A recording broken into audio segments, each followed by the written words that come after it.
70% of people have like oral herpes, I think. 70? Yeah.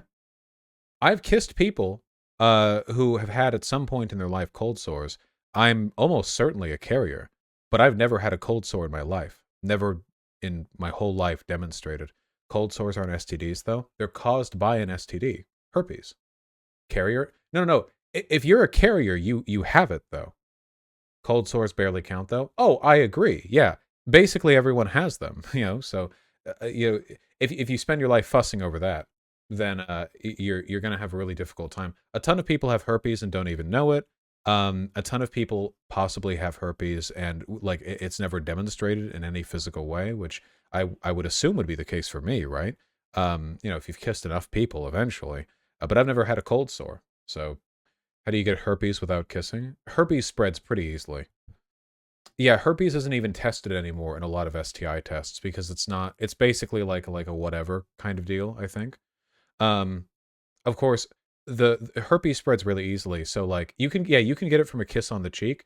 You can get it from getting head. Like if a person has at any point in their life had a cold sore and they suck your dick, you can get genital herpes because it's the same strain, or at least the strains. There are elements of it that can transfer. Um, you can drink from the same cup and get it. That's scary. I can't really speak to any specific results, but I've had a decent amount of my dick getting sucked by a person who has at some point in their life had a cold sore and nothing has ever happened to me. It's just life. Thanks for the fear. No, if anything, I think that uh fear of this is widely overblown. Um the thing is like STIs have been for the most part kind of like dealt with. Herpes is permanent. It can't be treated, but if you do get outbreaks, which again I never have, most people don't, they can be mitigated. It's like a non-issue, genital or mouth. Some people have very bad versions of it, but some people get colds that are so bad that it like hurts them, I mean, there's always going to be some variance. A lot of other stuff. Yeah, yeah, AFQO, but they're like the same. You can transfer between them. But a lot of other STIs that used to be um, destructive, now we can cure them. Gonorrhea, syphilis, chlamydia, they can be treated with antibiotics. Yes, they can become resistant to penicillin. That is true, but they can be dealt with. Yeah, HPV can be dealt with. HPV is a conditional thing, I think. Variably. Yeah, chlamydia is curable. Yeah, I think they're curable. And the only other STI. Yeah, there's an HPV vaccine. Okay, so let's run them through. Okay, there's an HPV vaccine. Herpes is, let's be real, not really much of an issue. You should get your HPV vaccine.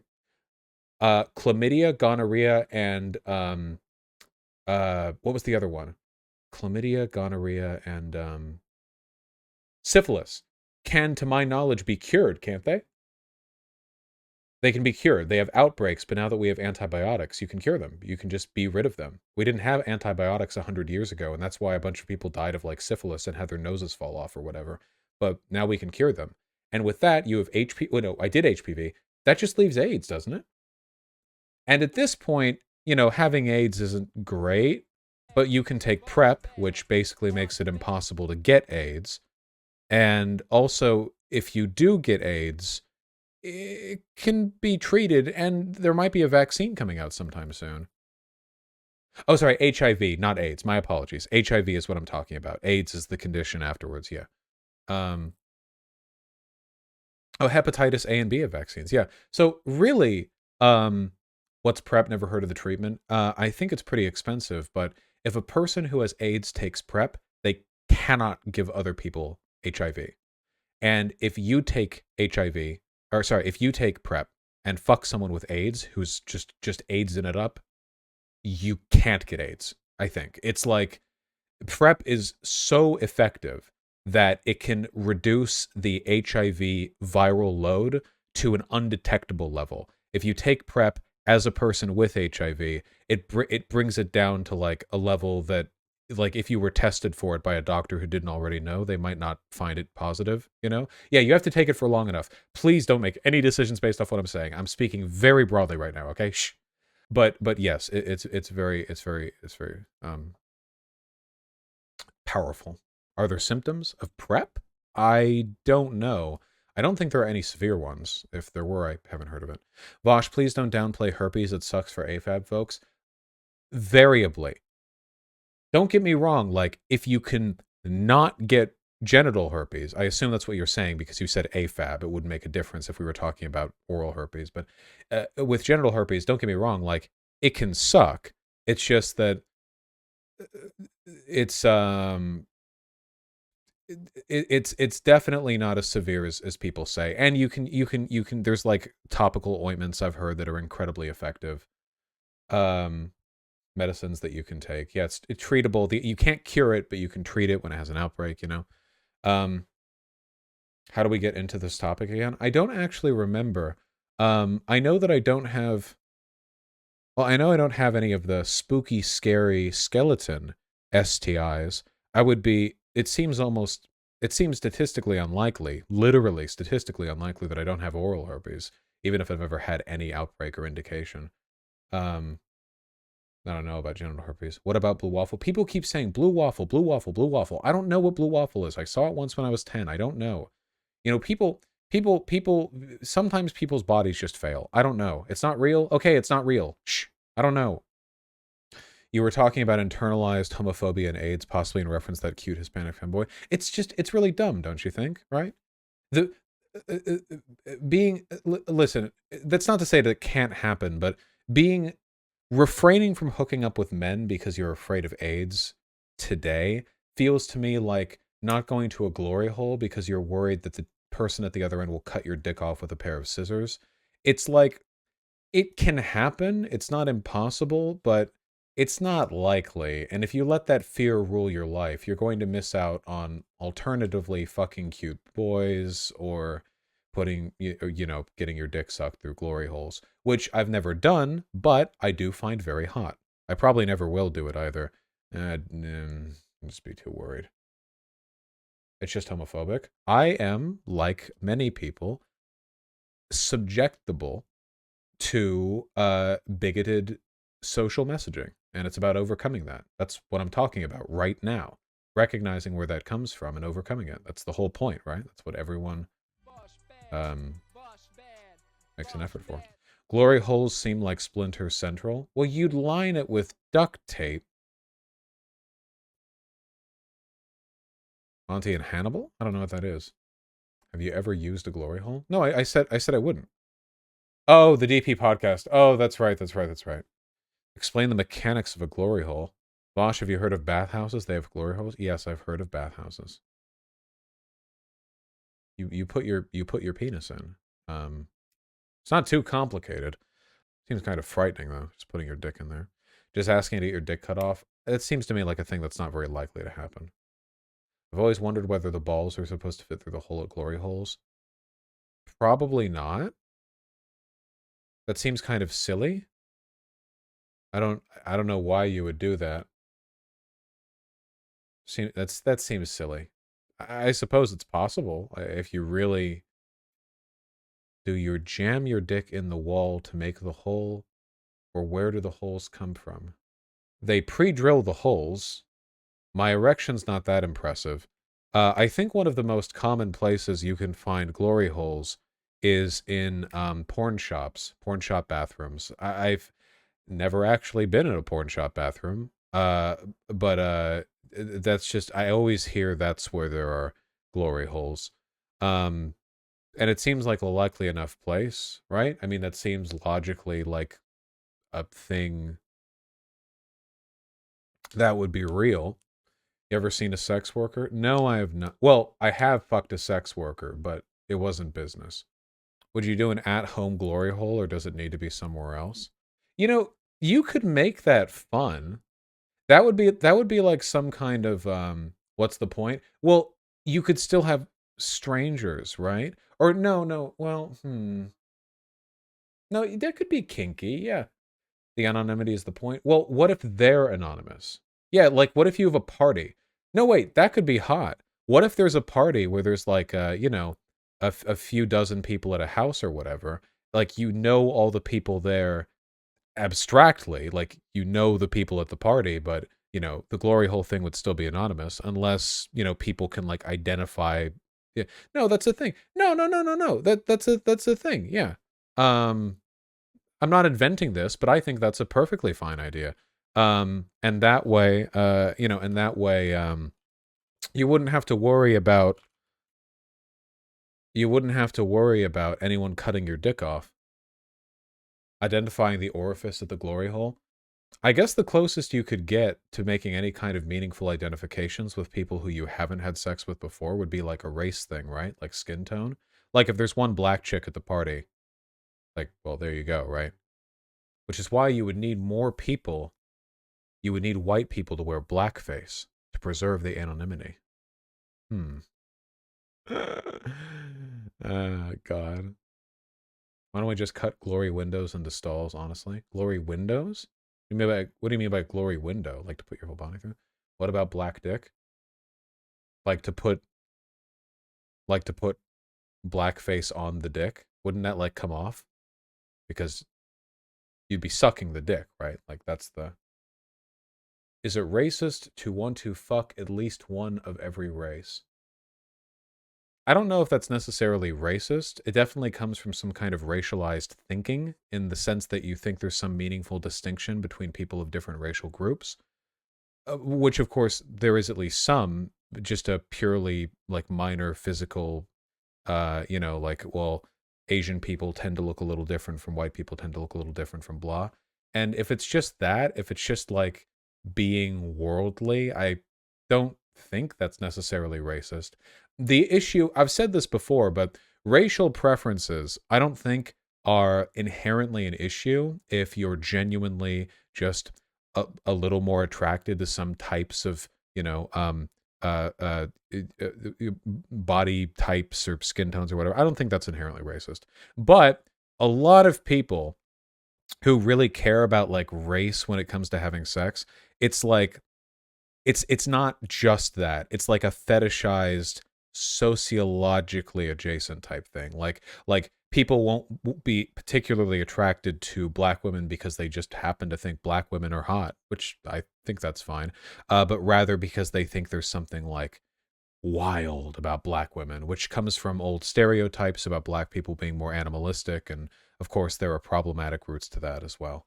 It's like how technically interracial porn should literally just mean people who are of different races having sex with each other, but that's not what's in the interracial porn category. It's like a whole other thing, you know. It's like a it's like a whole other thing.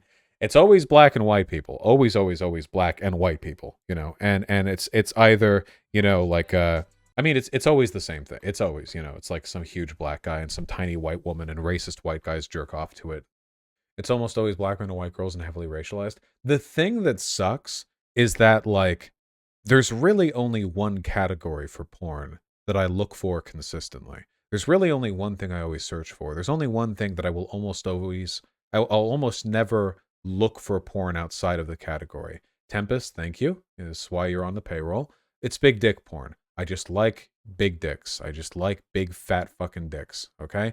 That's just it. That's it. And everything else, anything and everything else, if that's there, like if nothing else, that has to be there. Is the big dick thing. The issue is there are two porn categories that I really don't like that have a ton of big dicks in them.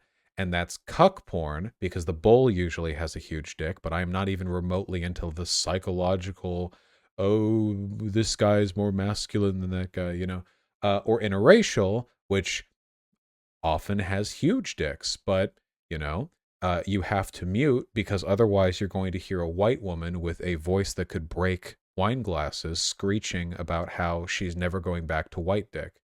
And yeah, often the cuckold porn is interracial. So, um, um, so there's that overlap. But anyway, there's just so often really big dicks there, but I don't get off on it. Though, yeah, no. We all know you just like Fuda. They're called trans women, and yeah, I think they're nice. Oh, I do think there's a critical distinction, though. Oh, gotcha, up, washed up emo kid. Okay, syphilis not exactly 100% curable. If left untreated, can really mess you up. Yeah, do get tested frequently, no matter what, folks. Just saying that we've gone a long way with STIs. But anyway, what was I talking about? Oh yeah, I do think though, and I've noticed it's really interesting that there's a difference between cuck porn and cheating porn. They're very, very different things, even though they technically describe the same thing. Oh, hot wife. Hot wifing. That's another thing that's like the same thing. In every instance, it's it's a woman in a relationship having sex with somebody outside that relationship. Usually because it's porn and therefore a fantasy thing, it's a non-consensual thing in all cases. Well, no, hot wifing is supposed to be consensual, right? Yeah, otherwise they don't call it hot wifing. The point is that with the cuck porn, uh, the focus on the cuck porn is like the humiliation of the lesser man, right? The framing is meant to put the viewer into the mental perspective of the lesser man, which is just so not how I get off. But the cheating and the hot wifing and the bull porn categories put you in the perspective of the more masculine man, or in hot wifing's case, in it just the guy who's fucking the married chick, you know. So in that case, even though the same thing is happening, I don't mind it necessarily, um, because they're not trying to project the cuckold victimhood onto my brain. There's very little porn that appeals to dominant people, and it's very annoying. I guess I wouldn't really know. I don't go looking out for dom sub dynamic stuff that much. I suppose it really depends on what you're interested in. You know what porn genre I don't get? Fucking the landlord porn. Landlords are never hot. This isn't even a leftist thing. Yeah, well, you mean like the fat ugly bastard trope where like the chick who's like a college student is like, I can't pay rent, and then some like giant Italian motherfucker is like, you know, something like that. Um, the problem is that there's a negative invocation of that trope and a positive one. And I think the negative trope is really unattractive, and the positive one is wait, the negative one is really unattractive. I think I said that. The positive one is really attractive. You know what I mean? Because there's two dynamics here. The most common one by far is it's supposed to be like a sort of pseudo non-consensual thing. I don't know why I said pseudo. It's explicitly non-consensual.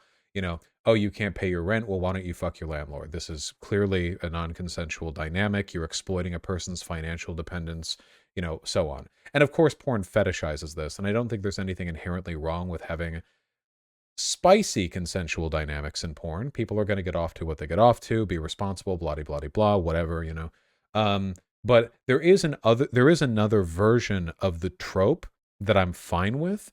And it's just that the the it's that the person who's the renter can pay, but they don't want to. When there's no element of coercion at hand, but the narrative stake is that they're so, you know, capable of seduction that that they can just pay for things with fucking, you know? Like that to me. Now I find that attractive because at that point the fantasy isn't about exploiting some financially dependent like chick. The fantasy is the idea of either being so attractive that you can just, you know, not have to pay for things. I think that idea is hot. In real life, of course, there are complications. Or alternatively, of being a person who gets to have sex with a person so attractive that they just don't have to pay for things. You know what I mean? It's basically like the I can't pay for this pizza thing, but when they absolutely can pay for the pizza. To me, it's very different, you know? The I can't pay for this pizza thing means two very different things depending on whether or not they're lying about it. I guess even if they really can't pay for the pizza, they still chose to order it when having no money, so whatever. Uh, but you know, but logistically, you know, yeah, Tempest. I'm way too canceled to do a porn review stream at this point. I don't want it. I don't want it. Yeah, HPV vaccine is pog. Sir, political banana. Is the enjoying cuck porn more of a sign of the darkened mind or less? I'm really not into the cuck thing. It's very popular. You know, I really like erotic literature. This is my female brain at work here because they actually have stories. I know people here have made fun of me in the past for this, but I do think porn is better when there are stories, okay? Uh and you know, people are so gay about this. Sometimes it's like, "Oh, they need to be in love." I don't fucking care. I just want it to be appropriately contextualized. You know, the lore makes the sex much better because you understand the stakes at hand. But you know, in that format, the written stuff, incest porn is by far the most popular, as it is like everywhere right now. What are you all on to? But the cuckoldry stuff, and oh, and sissy porn, that is really, really popular. Not in like mainstream produced porn videos, but in, you know, stuff that people can just make on their own with porn captions or whatever. What is that? It's like it's so many of you motherfuckers are like closeted trans women. I swear to God. The sissy porn stuff is really popular. Yeah, this is, by the way, the sissy porn stuff is another thing where there are often really big dicks, but the framing of the pornography is meant to be where the viewer, me in that case, is the sissy and play the sissy hypno video. No, sissy porn is it's like the premise is that either the person being featured in the pornography or you viewing the pornography or both, usually both, I think, are men, but you're failed men and you're basically like girls. You're sissy. You're like you're basically girls and you love sucking dick. That's like the thing. It's like it's essentially like a combination of like force femme plus cross dressing, but they're usually referred to as men, so it's not a trans thing, but it's usually a trans thing though. It's usually a trans thing because when you take a look at any of those like bits, they usually use like women. You know what I mean? Like like the people sucking the dick are women. In fact, overwhelmingly they're women. Cis women. You know what I mean? Which sometimes leads to a really weird situation where there will be like an image set or gifs or whatever with captions where it's talking about how like you're a failed man. You know, like you're done being a guy, you just like dick so much, etc., etc. But in the images or videos you're looking at, the person has a vagina, which, don't get me wrong, this is not impossible. You can do reverse loops on gender and expression a few times over. I'm not shaming, but um it's definitely odd. I really think a lot of the people who are into this are just closeted trans women. Are women failed men? That seems weird, Lamau. I'm not endorsing the premise of the kink. It's just a thing people get off to. Let's be on the quiz next week. I assumed this would be something more widely known. Have you guys never heard like jokes about sissy hypno? We made jokes about that with Joe Biden. Like Joe Biden, 5G tower, sissy hypno, femboy waves. Like, yeah. Never really heard of this? Oh, okay. I just watch lesbian porn. That's fine. Whatever makes you all happy. Anyway, the point that I was laboriously trying to get at, um, is that oftentimes the dick they're sucking is really big, but again, the framing is supposed to put me in the perspective of the sissy hypnode bloody blah. Sometimes there is hypno. It's like we saw this on stream one time. It's a very, very funny kink. I'm not kink shaming you if you have this. I'm kink shaming you a little if you, I'm kink shaming you a moderate amount if you're into this, where like they'll flash, you know, pornographic images or videos on screen, superimposed behind text, that says like "you love cock, drink cum, put on a dress." Yeah, exactly. And it is extremely funny. It reminds me of that Whitest Kids You Know skit, the one where the guy tried to sell the make you straight potion for $5 after showing him the gay hypno. You are very gay. Like that one, you know? Welcome to the gays. Yeah. It's the cum zone. Yeah, very, very good. Vaush, I had to get on this chat for the first time to tell you you're wrong about the closeted trans thing. You don't have a little new viewer thing next to your name. You didn't just create that account, but you're free to tell me whatever you like. I think a lot of the people who get off to that sissy stuff are at the very least dealing with some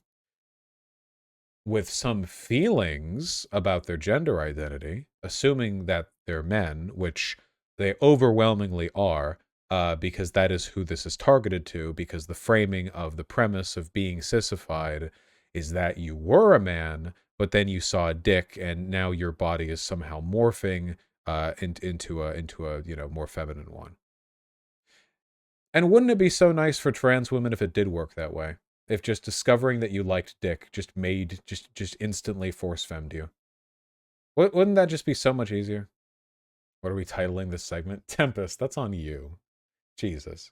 My God. I feel like for many of them, it is a kink more than a gender identity. Okay, I get that. I'm not saying that having cross-dressing or force femme kinks as a cis guy means that it's a gender identity thing, but oftentimes stuff comes out in kinks that's representative of stuff outside of your sexual interests. For example, interracial porn is enjoyed by racists.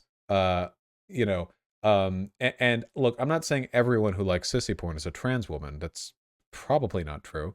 But at the very least, like, there has to be some kind of correlation, right? There has to be some line, like some relationship, even if it's a slight one. Couldn't you be into cross-dressing and not at all trans? Yeah, of course you can. Though I'd be willing to bet there probably is also a positive correlation between people who were into cross-dressing and people who later realized they were trans. I think that's like the subject of a ton of trans people realizing that they were trans, actually. Which is, a fair number. What you're describing is autogynephilia? No. Autogynephilia is a transphobic, pseudo-scientific myth about claiming the reason why trans women are, this is through the framing of the language, pretending to be women, is because they get off to it. Whereas what I'm saying is that a kink in which a central dynamic of the kink is that you're a woman now, congrats, being interested in that might be, a little indicative. Perhaps, possibly, slightly, a little bit, maybe, possibly, a tiny bit, a smidgen, a fraction. Oh, hold on. Here's a study showing that 93% of cis women experience autogynephilia. Autogynephilia, an erotic interest in the thought or image of oneself as a woman, has been described as a sexual interest of some male-to-female transsexuals. Love our language use here. The term has not been applied to natal women. To test the possibility that natal women also experience autogynephilia, an autogynephilia scale for women was created from items used to categorize MTFs as autogynephilic in other studies. Oh, I see what this is saying. This is saying that the term autogynephilia, if applied to cisgender women, would provide incredibly indicative results as well. By the common definition of having erotic arousal to the thought or image of oneself as a woman, 93% of the respondents would be classified as autogynephilic. Oh, I think that's funny. Okay, no, this is quite nice, actually. Yes, it is a standard that is unfairly applied to trans women. However, I do want to point out, J homosex, yes. I do, however, want to point out that even if it is the case that people in general tend to derive some level of erotic satisfaction from the perception of themselves as their gender identity, that still isn't necessarily why people transition, right? Um, but in either case, it's a moot point. Either way, it's a fairly ubiquitous thing. I think most men are like that as well. Don't most men, let's just say cisgender heterosexual men, don't most cisgender heterosexual men derive some kind of sexual arousal from the state of them being a man in relationship to the sex that they have? I can't speak for everybody, but when I have sex, I kind of like being, the large, strong person, and that does enhance my sexual satisfaction because, and I know this, you know, if I was like smaller and weaker, that enjoyment wouldn't be present. You know what I mean? And these are obviously masculine coded traits. These are obviously derivative of elements of my of my you know, my sex. Um yeah, phallophilia would be the term there. What if I like being submissive as a man even though I'm pretty muscular? There's nothing wrong with that. I'm not shaming any. I'm only talking about myself. I'm not a bottom. I had a great dream where I was a girl version of myself. What does that mean? Means you had a great dream.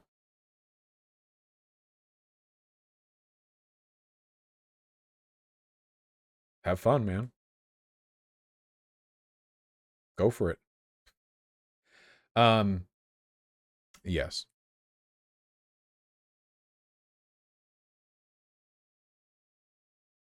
One last segment. No, JBZ, we'll do it tomorrow. Do you think you would have been a bottom if you turned out shorter? Hard to say. Probably not, right? Have you guys ever wondered? Um, have you guys ever wondered why bottoms tend to be like bottoms and tops tend to be like tops?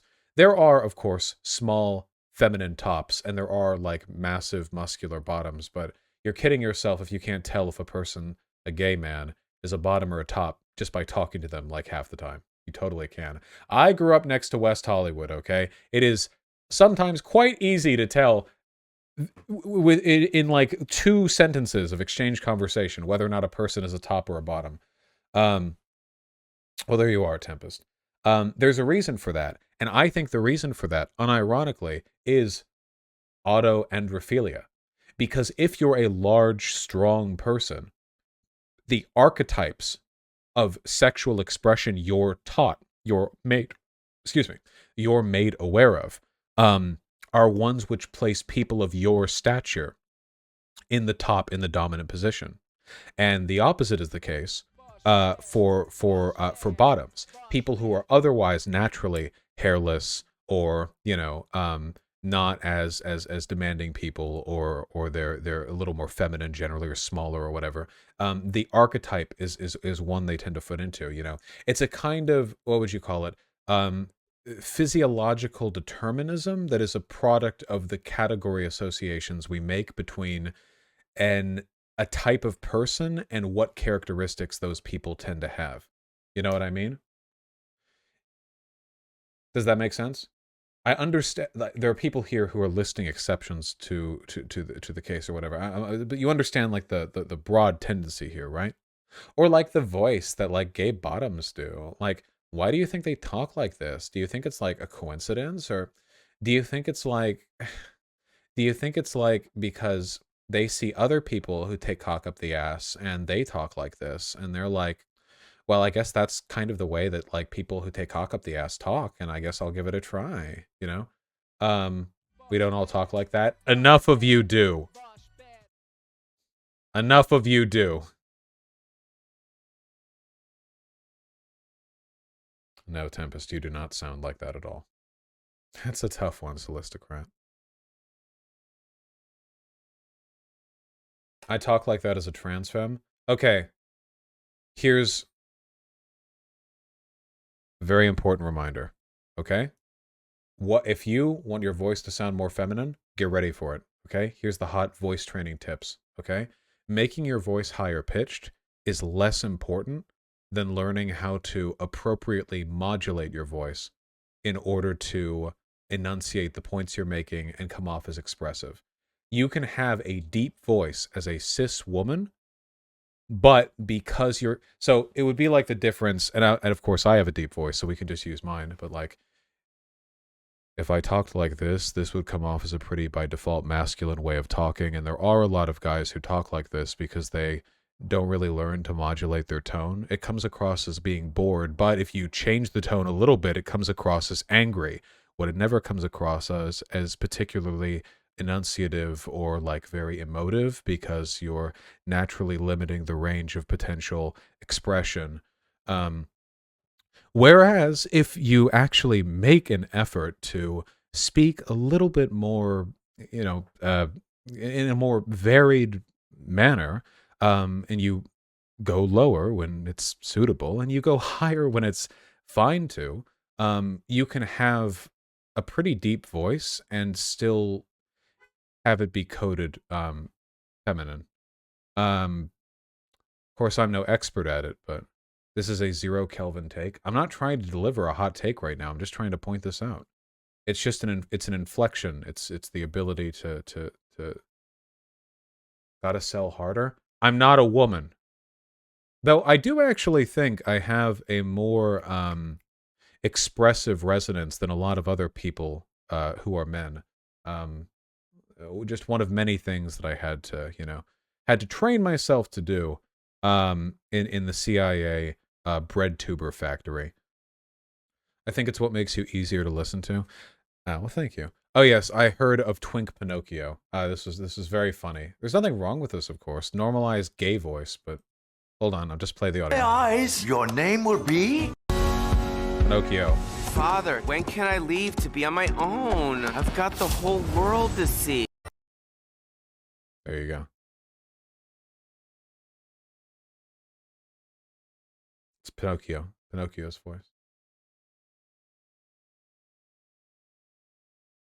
Oh, anyway, the reason why I was saying this is because, and I'm not doing this to call anyone out, but sometimes I notice that some trans women who are frustrated with voice training impede themselves a bit because they expend vocal energy on making their voice as high-pitched as possible, which often comes across as a little bit nasally, rather than using that same vocal energy in proper inflection and resonance. Of course, however people want to sound is fine by them. I'm only saying because I've heard this advice from people who like teach voice training. But if you're, so I'll put on a high voice. If you're like making a lot of effort to speak in a really high-pitched voice like this, I can't do much resonance right now because all of my fucking throat muscles are dedicated to coming off as high-pitched as I can. I can go higher. But you guys understand what I mean, don't you? You understand what I mean, don't you? Real voice, yeah. But yeah, anyway, there are plenty of deep-voiced cisgender women. It's not even all that uncommon. The reason people don't pay much attention to it is because they listen for feminine inflection. Shu is a deep voice. Shu on Head has a really deep voice. But nobody gives her shit for it. Because Shu on Head, of course, has pretty feminine inflections. But yeah, like, Shu, say something. God has allowed me to live for one more day, and I'm going to make it your problem.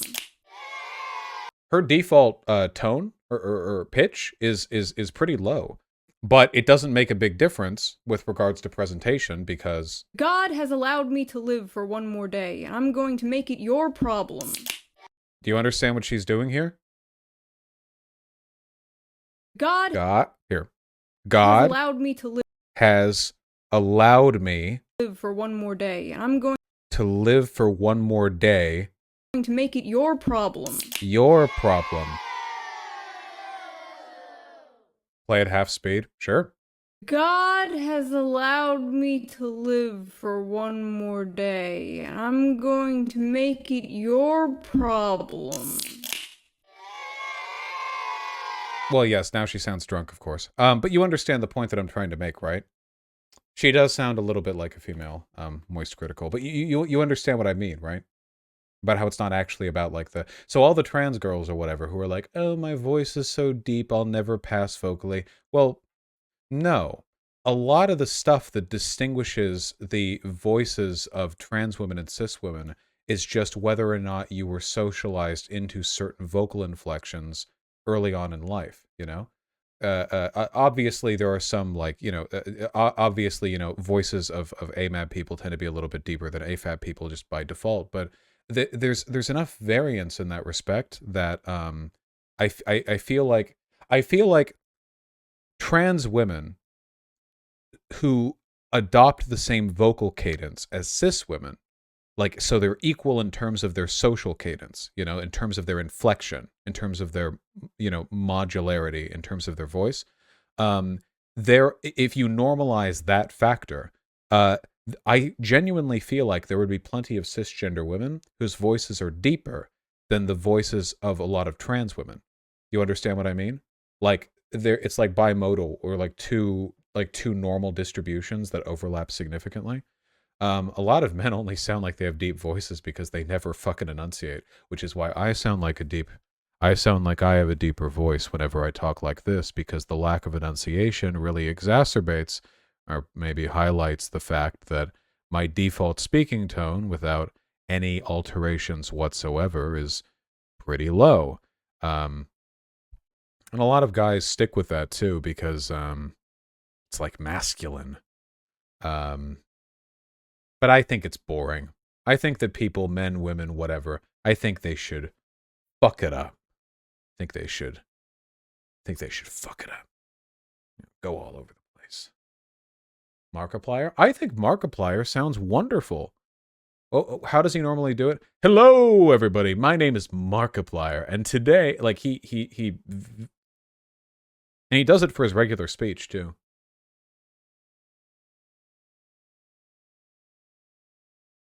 That was good. Well, I've watched a good number of Markiplier videos.